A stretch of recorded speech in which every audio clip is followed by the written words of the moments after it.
Subscribe the channel for latest updates. Press the bell icon.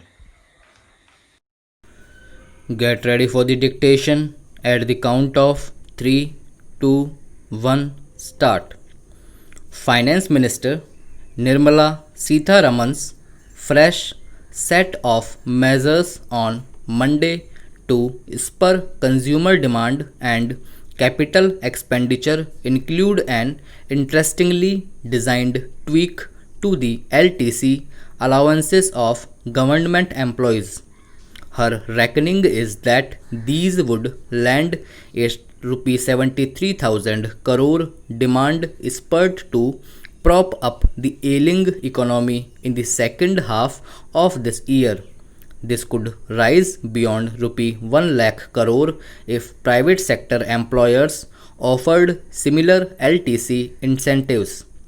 With industrial output slipping for the sixth month in a row in August, the clamor for new stimulus measures had been growing ahead of a particularly bleak festive season. But this package, which will cost the exchequer about 0.2% of GDP, taking overall fiscal support through the pandemic to 1.7% of GDP, may not be as persuasive as may have been envisaged. Enhancing the centre's capital expenditure in specific sectors by rupee 25,000 crore from the extent level of rupee 4.12 lakh crore is laudable. But pandemic restrictions have affected the ability to get new projects going. Till August, just about rupee 1.34 lakh crore of the budgeted capex had been spent. The same problem plagues the rupee 12,000 crore offered as an interest-free 50-year loan to states for capital spending over the next 6 months. While states have been allowed to use these loans to pay off existing contractors' dues, the amounts on offer are unlikely to have an impact. Rupee 2,000 crore has been set aside for states that manage to complete 3 of 4 reforms mandated in the earlier Atmanirbhar Bharat package in order to get additional borrowing leeway. Only some states may qualify for this.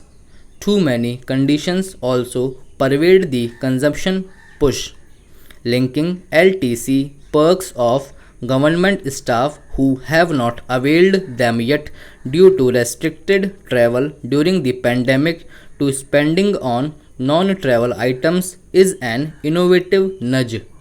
But requiring them to spend 3 times their return ticket fares under LTC on goods and services, attracting at least 12% GST from GST registered vendors, may be too prescriptive and overlooks the reluctance towards discretionary spending due to low visibility on the economy's prospects. Eligible employees may find the scheme complex and too expensive to avail. One hopes the government has more in its quiver to expedite recovery. Waiting too long for the pandemic to ease before loosening the purse strings further could extend the pain. The focus should not just be on conjuring a trickle down stimulus from those with their jobs and savings intact, but also on relief measures for those without. Even the IMF has been urging countries to spend now to diminish the damage. Avoiding spending now to maintain fiscal discipline and prevent a rating downgrade seems sensible, but if the underlying edifices of the country's growth story crumble in the process, a future downgrade will become inevitable.